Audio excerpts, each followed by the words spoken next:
بسم اللہ الرحمن الرحیم۔ انس بن مالک رضی اللہ عنہ کہتے ہیں، میں نے نبی کریم صلی اللہ علیہ وسلم سے درخواست کی کہ آپ قیامت کے دن میرے لیے شفاعت فرمائیں۔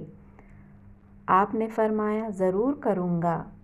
میں نے عرض کیا، اللہ کے رسول، میں آپ کو کہاں تلاش کروں گا؟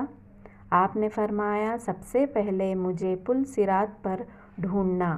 میں نے عرض کیا، اگر پل صراط پر آپ سے ملاقات نہ ہو سکے تو فرمایا تو اس کے بعد میزان کے پاس ڈھونڈنا۔ میں نے کہا، اگر میزان کے پاس بھی ملاقات نہ ہو سکے تو فرمایا اس کے بعد حوض کوثر پر ڈھونڈنا، اس لیے کہ میں ان 3 جگہوں میں سے کسی جگہ پر ضرور ملوں گا۔ رسول اللہ صلی اللہ علیہ وسلم نے فرمایا، میری شفاعت میرے امت کے کبیرہ گناہ والوں کے لیے ہوگی۔